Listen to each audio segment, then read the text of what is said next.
Lorsque quelqu'un vous dit quelque chose, vous avez confiance, n'est-ce pas? Après tout, les gens vous disent des choses en espérant que vous les croyiez. Mais, et si ce qu'on vous dit n'était qu'un tissu de mensonges? Imaginez pouvoir repérer ces mensonges avant même qu'ils ne sortent de la bouche de la personne. Ce serait incroyable, n'est-ce pas? Eh bien, aujourd'hui, je vais vous donner tous les outils dont vous avez besoin pour détecter les mensonges dans une conversation. Vous allez être un expert en détection de mensonges en un rien de temps.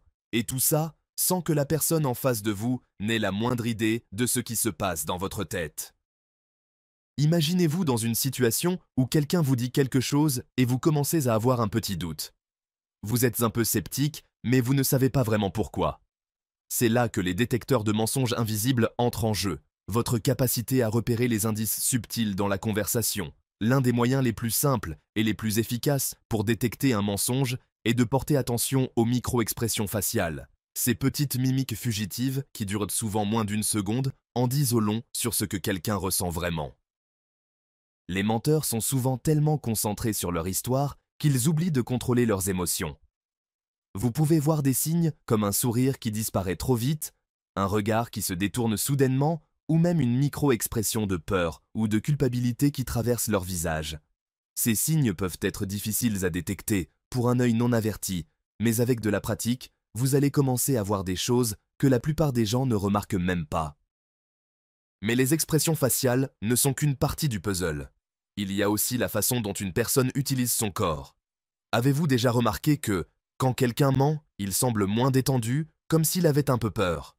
Leur corps peut se tendre, ils peuvent croiser les bras ou se recroqueviller légèrement. Ce sont des signes physiques qui montrent que la personne est en train de se protéger, de se fermer pour se défendre contre la vérité qui pourrait être découverte. Les gestes ont une grande importance aussi. Lorsqu'une personne ment, elle pourrait commencer à faire des gestes plus longs ou plus complexes, comme si elle cherchait à souligner chaque mot pour rendre l'histoire plus crédible. Les menteurs ont tendance à être un peu plus animés avec leurs mains pour distraire l'attention. Mais attention, une personne qui ment peut aussi faire des gestes très limités. Elle peut être comme figée, les bras contre son corps, sans presque bouger. C'est un signe de tension et de contrôle, un mécanisme inconscient pour éviter de se faire prendre en flagrant délit.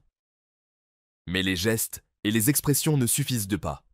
Si vous voulez vraiment percer les mensonges, il vous faut écouter attentivement le langage verbal. C'est là que ça devient encore plus intéressant.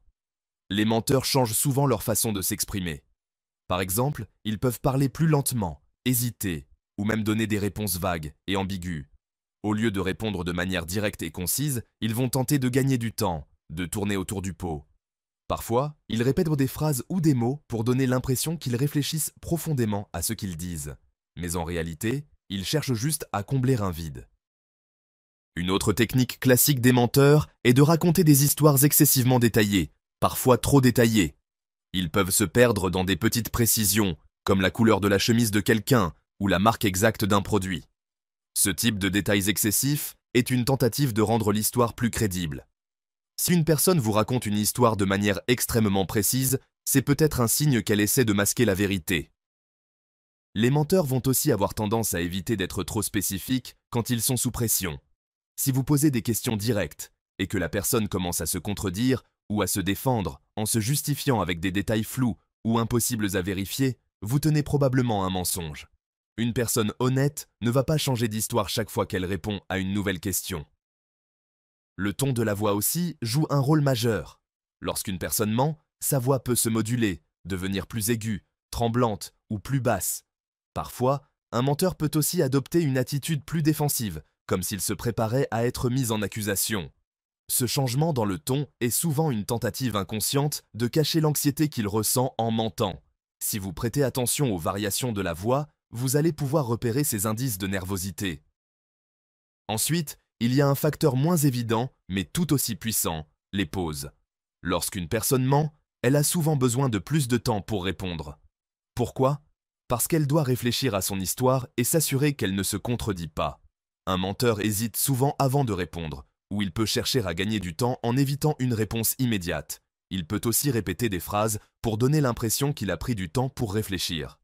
Si vous posez des questions qui nécessitent des réponses instantanées, et que la personne semble chercher ses mots ou répond trop rapidement avec des excuses, cela peut être un signal de mensonge. Mais, plus qu'une simple analyse des gestes et des mots, l'une des clés pour repérer un mensonge réside dans l'observation de la cohérence de l'histoire. Les menteurs ont tendance à changer certains détails au fur et à mesure de l'histoire. Ils vont parfois modifier la chronologie des événements ou ajouter des éléments qui n'étaient pas là dans leur première version. Si vous avez l'impression que l'histoire ne tient pas la route, qu'elle semble mal construite ou incohérente, c'est probablement parce que quelque chose ne va pas. Soyez particulièrement attentif aux contradictions dans ce que la personne vous dit et notez les petites incohérences. Les personnes qui mentent ont souvent des difficultés à garder une version uniforme de leur récit. N'oubliez pas qu'il y a aussi les mensonges par omission. Une personne peut ne pas mentir activement, mais elle peut omettre certains détails qui changent la perception de la situation. Ces mensonges subtils sont parfois les plus difficiles à repérer, mais il existe une technique pour ça. Posez des questions de plus en plus spécifiques. Demandez des détails particuliers que vous ne pouvez pas savoir à l'avance et observez comment la personne réagit. Si elle commence à éviter les détails ou à détourner la conversation, c'est probablement qu'il y a quelque chose de caché. Mais attention, ce n'est pas parce que quelqu'un présente ces signes que c'est forcément un menteur. Il est important de ne pas tomber dans le piège de suranalyser chaque détail. Le stress, l'anxiété ou une situation inconfortable peuvent aussi provoquer des réactions similaires. Toutefois, si vous observez plusieurs de ces signes en même temps, vous avez de fortes chances de repérer un mensonge. Alors, comment pouvez-vous vous entraîner à devenir un expert en détection de mensonges? La première étape est de toujours écouter attentivement. Regardez le langage corporel et les expressions faciales. Analysez le ton et le rythme de la voix. Puis, au fur et à mesure de la conversation, posez des questions. Prenez des notes mentales de ce qui vous semble suspect. Il faut du temps et de la pratique pour devenir vraiment bon dans l'art de détecter les mensonges, mais croyez-moi, cela vaut chaque minute. Vous deviendrez rapidement un détecteur de mensonges humains, capable de repérer la vérité parmi les mensonges et les manipulations. Mais rappelez-vous, le plus important dans tout ça, c'est d'utiliser cette compétence de manière éthique et respectueuse. Le but n'est pas de piéger les gens, mais de mieux comprendre ce qui se cache derrière leurs mots. Allons plus loin dans l'art de repérer les mensonges. Un aspect souvent négligé mais crucial pour identifier un mensonge, c'est le contexte émotionnel dans lequel il est raconté. La manière dont une personne réagit émotionnellement à une question peut en dire long. Prenons l'exemple de quelqu'un qui ment sur un incident embarrassant. Un menteur pourrait essayer de minimiser ses émotions, de réduire l'impact de l'histoire en adoptant un ton neutre, voire en se montrant indifférent. Si vous demandez des détails sur quelque chose de personnel ou de touchant, et que la personne ne réagit pas comme vous l'attendiez, c'est un signe. Par exemple, elle pourrait éviter de montrer de l'empathie ou de la tristesse, même dans une situation où cela semblerait naturel. Ce manque d'émotion peut être un masque pour dissimuler la vérité. Cela peut aussi être le cas lorsqu'une personne vous raconte une histoire, mais que vous ne ressentez aucune passion dans ses propos. Paradoxalement, un menteur peut parfois être trop passionné. Un excès d'émotion, comme trop d'enthousiasme ou de colère dans la voix, peut masquer un manque de sincérité. L'absence de nuances, une réponse trop calibrée ou une réaction trop émotionnelle pourrait indiquer que la personne essaie de manipuler la situation pour donner une impression. Une autre clé importante à analyser lorsqu'on essaie de détecter un mensonge réside dans le regard de la personne. Beaucoup de gens croient que lorsque quelqu'un ment, il évite le regard direct. Mais en réalité, les menteurs ont souvent tendance à faire l'inverse. Ils vont vous regarder plus intensément, comme pour forcer la crédibilité de leurs propos. C'est une forme de démonstration non verbale qui tente de vous convaincre de leur vérité. Mais il y a un piège. Cette fixation du regard peut être forcée, mécanique et parfois même anormalement intense. En revanche, une personne honnête aura tendance à regarder l'autre de manière plus naturelle, avec des pauses dans le regard, permettant de signaler qu'elle est à l'aise et qu'elle se sent en confiance. À l'opposé, certains menteurs vont inconsciemment éviter le regard direct pendant un mensonge. Mais ce n'est pas le cas pour tous, donc il faut prendre en compte d'autres signes pour déterminer si c'est un véritable indicateur de mensonge. Quand quelqu'un vous ment, il peut aussi fermer les yeux plus souvent, comme pour bloquer la vérité ou pour s'éviter la gêne de ce qu'il vient de dire. Cela pourrait aussi indiquer une stratégie psychologique pour se détacher de la réalité de ses propos. Le trop et le pas assez dans une conversation sont des indices révélateurs. Les menteurs peuvent avoir un comportement paradoxal.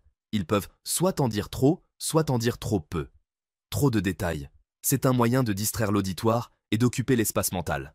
Pas assez d'informations, c'est la technique de l'omission, celle qui consiste à décrire une histoire de manière vague pour éviter de révéler la vérité sous-jacente.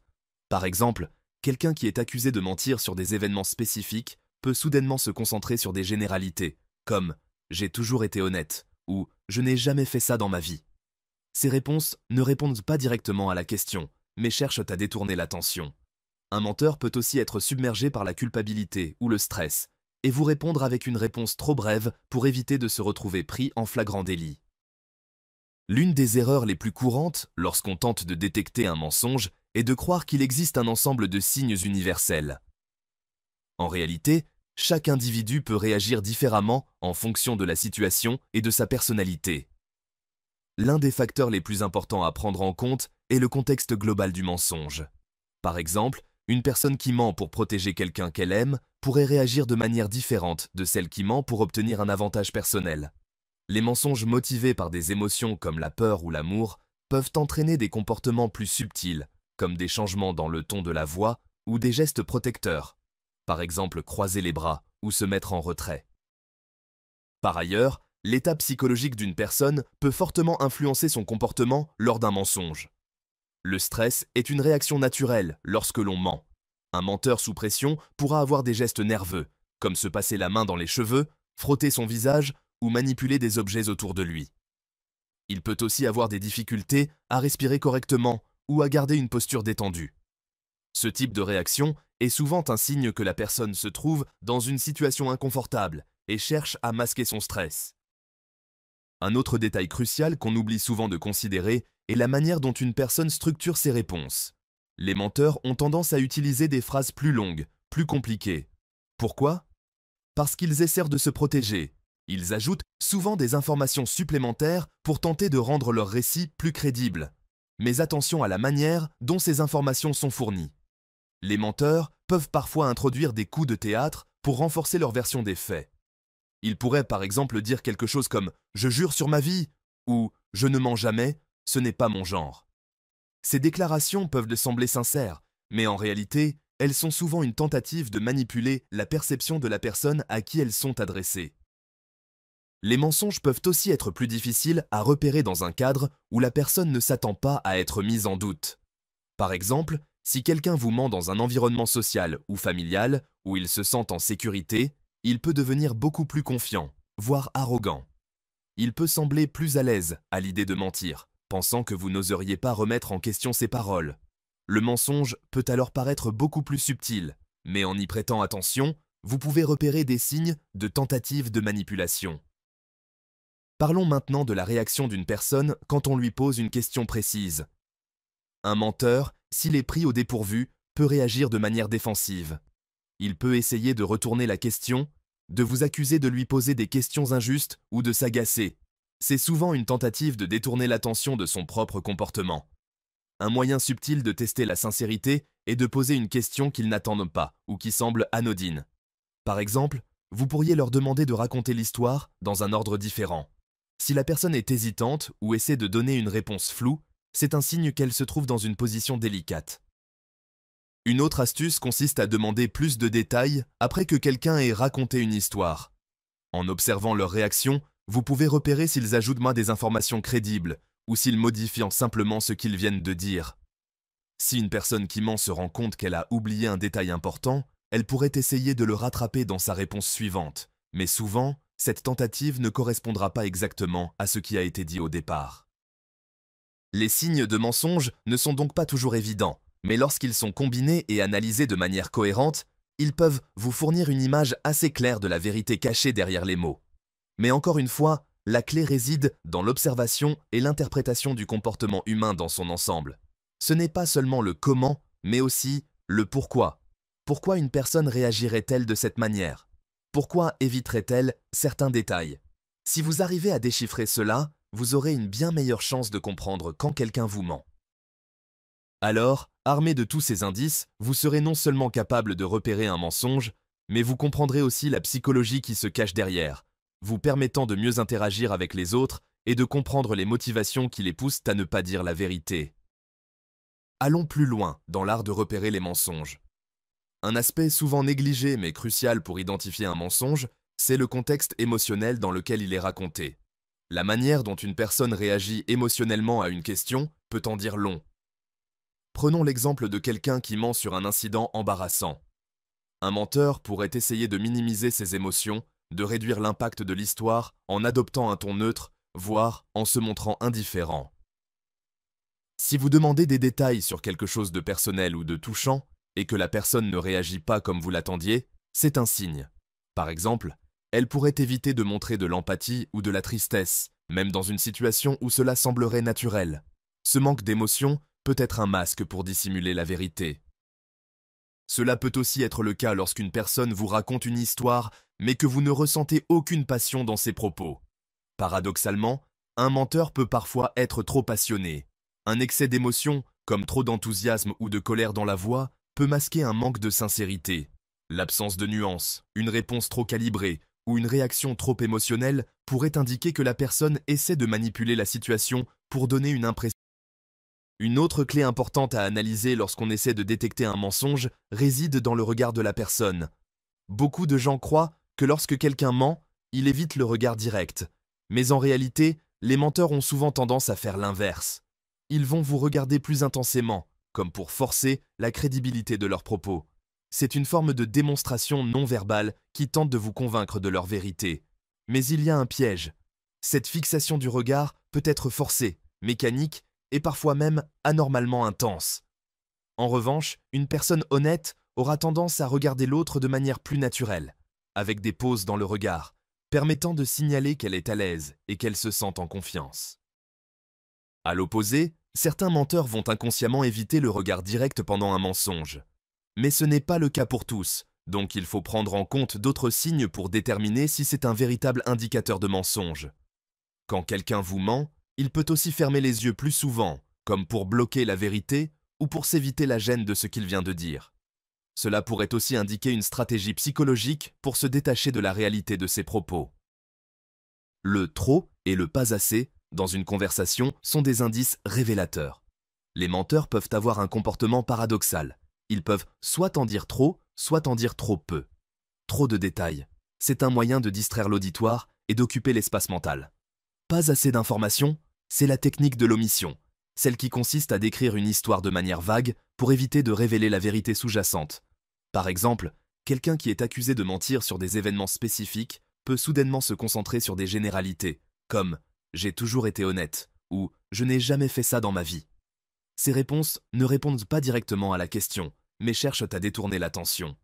Un menteur peut aussi être submergé par la culpabilité ou le stress, et vous répondre avec une réponse trop brève pour éviter de se retrouver pris en flagrant délit. L'une des erreurs les plus courantes lorsqu'on tente de détecter un mensonge est de croire qu'il existe un ensemble de signes universels. En réalité, chaque individu peut réagir différemment en fonction de la situation et de sa personnalité. L'un des facteurs les plus importants à prendre en compte est le contexte global du mensonge. Par exemple, une personne qui ment pour protéger quelqu'un qu'elle aime pourrait réagir de manière différente de celle qui ment pour obtenir un avantage personnel. Les mensonges motivés par des émotions comme la peur ou l'amour peuvent entraîner des comportements plus subtils, comme des changements dans le ton de la voix ou des gestes protecteurs, par exemple croiser les bras ou se mettre en retrait. Par ailleurs, l'état psychologique d'une personne peut fortement influencer son comportement lors d'un mensonge. Le stress est une réaction naturelle lorsque l'on ment. Un menteur sous pression pourra avoir des gestes nerveux, comme se passer la main dans les cheveux, frotter son visage ou manipuler des objets autour de lui. Il peut aussi avoir des difficultés à respirer correctement ou à garder une posture détendue. Ce type de réaction est souvent un signe que la personne se trouve dans une situation inconfortable et cherche à masquer son stress. Un autre détail crucial qu'on oublie souvent de considérer est la manière dont une personne structure ses réponses. Les menteurs ont tendance à utiliser des phrases plus longues, plus compliquées. Pourquoi? Parce qu'ils essaient de se protéger. Ils ajoutent souvent des informations supplémentaires pour tenter de rendre leur récit plus crédible. Mais attention à la manière dont ces informations sont fournies. Les menteurs peuvent parfois introduire des coups de théâtre pour renforcer leur version des faits. Ils pourraient par exemple dire quelque chose comme « je jure sur ma vie » ou « je ne mens jamais » ce n'est pas mon genre. Ces déclarations peuvent sembler sincères, mais en réalité, elles sont souvent une tentative de manipuler la perception de la personne à qui elles sont adressées. Les mensonges peuvent aussi être plus difficiles à repérer dans un cadre où la personne ne s'attend pas à être mise en doute. Par exemple, si quelqu'un vous ment dans un environnement social ou familial où il se sent en sécurité, il peut devenir beaucoup plus confiant, voire arrogant. Il peut sembler plus à l'aise à l'idée de mentir, pensant que vous n'oseriez pas remettre en question ses paroles. Le mensonge peut alors paraître beaucoup plus subtil, mais en y prêtant attention, vous pouvez repérer des signes de tentative de manipulation. Parlons maintenant de la réaction d'une personne quand on lui pose une question précise. Un menteur, s'il est pris au dépourvu, peut réagir de manière défensive. Il peut essayer de retourner la question, de vous accuser de lui poser des questions injustes ou de s'agacer. C'est souvent une tentative de détourner l'attention de son propre comportement. Un moyen subtil de tester la sincérité est de poser une question qu'ils n'attendent pas ou qui semble anodine. Par exemple, vous pourriez leur demander de raconter l'histoire dans un ordre différent. Si la personne est hésitante ou essaie de donner une réponse floue, c'est un signe qu'elle se trouve dans une position délicate. Une autre astuce consiste à demander plus de détails après que quelqu'un ait raconté une histoire. En observant leur réaction, vous pouvez repérer s'ils ajoutent des informations crédibles ou s'ils modifient simplement ce qu'ils viennent de dire. Si une personne qui ment se rend compte qu'elle a oublié un détail important, elle pourrait essayer de le rattraper dans sa réponse suivante, mais souvent, cette tentative ne correspondra pas exactement à ce qui a été dit au départ. Les signes de mensonge ne sont donc pas toujours évidents, mais lorsqu'ils sont combinés et analysés de manière cohérente, ils peuvent vous fournir une image assez claire de la vérité cachée derrière les mots. Mais encore une fois, la clé réside dans l'observation et l'interprétation du comportement humain dans son ensemble. Ce n'est pas seulement le comment, mais aussi le pourquoi. Pourquoi une personne réagirait-elle de cette manière? Pourquoi éviterait-elle certains détails? Si vous arrivez à déchiffrer cela, vous aurez une bien meilleure chance de comprendre quand quelqu'un vous ment. Alors, armé de tous ces indices, vous serez non seulement capable de repérer un mensonge, mais vous comprendrez aussi la psychologie qui se cache derrière, vous permettant de mieux interagir avec les autres et de comprendre les motivations qui les poussent à ne pas dire la vérité.